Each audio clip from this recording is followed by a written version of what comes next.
আসসালামু আলাইকুম আমার প্রিয় বোনেরা, আশা করছি আল্লাহ তাআলার অশেষ রহমতে সকলেই ভালো আছেন এবং সুস্থ আছেন। সূরা ইয়াসিন, পবিত্র কুরআনের রূহ বা হৃৎপিণ্ড বলা হয়েছে সূরা ইয়াসিনকে। আর এই সূরা ইয়াসিনের রয়েছে অনেক গুরুত্বপূর্ণ ফজিলত। রাতে সূরা ইয়াসিন পাঠ করলে নিষ্পাপ অবস্থায় ঘুম থেকে ওঠা যায় এবং পূর্বের গুনাহ সব মাফ হয়ে যায়।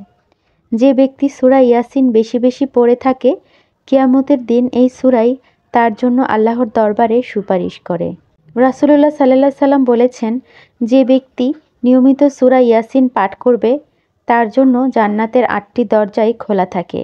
সূরা ইয়াসিনের ফজিলত অনেক বেশি। যদি কোনো ব্যক্তি সূরা ইয়াসিন অভাব অনটনের সময় পাঠ করে তাহলে তার অভাব অনটন দূর হয় এবং সংসারে শান্তি ও রিজিকে বরকত হয়।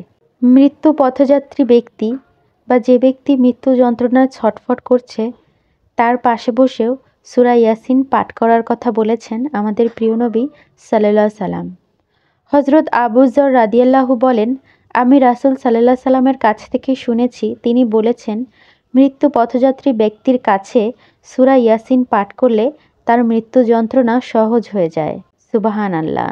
তাফসিরে জালালাইনের হাসিয়া এসেছে, যদি কোনো মুসলমানের মৃত্যুর সময় হয় আর সে সময় তার পাশে কেউ সূরা ইয়াসিন পাঠ করে, তবে বেহেশত থেকে রেদওয়ান ফেরেশতা জান্নাতের সুসংবাদ না দেওয়া পর্যন্ত রূহ কবজকারী ফেরেশতা ওই ব্যক্তির রূহ কবজ করে না। সুবহানাল্লাহ। রূহ কবজের সঙ্গে সঙ্গে ওই ব্যক্তির অবস্থান হয় রায়্যান নামক জান্নাতে। সুবহানাল্লাহ। হাদিসে পাকে এসেছে, হযরত আবু যর রাদিয়াল্লাহু আনহু বলেন, আমি রাসূলুল্লাহ সাল্লাল্লাহু সাল্লামকে বলতে শুনেছি, তিনি বলেছেন, মৃত্যুশয্যা ব্যক্তির কাছে সূরা ইয়াসিন পাঠ করলে তার মৃত্যু যন্ত্রণা সহজ হয়ে যায়। রাসূলুল্লাহ সাল্লাল্লাহু সাল্লাম আরও বলেছেন, সূরা ইয়াসিন তোমাদের মুমূর্ষ ব্যক্তি বা মৃত্যুর সন্ধিক্ষণে ব্যক্তিদের কাছে বসে পাঠ করো।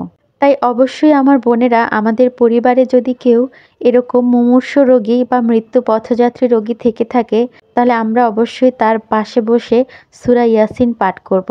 তার মৃত্যু সহজ হবে, তার মৃত্যু যন্ত্রণা সহজ হবে এবং মৃত্যুর পরে তার স্থান হবে রায়্যান নামক জান্নাতে।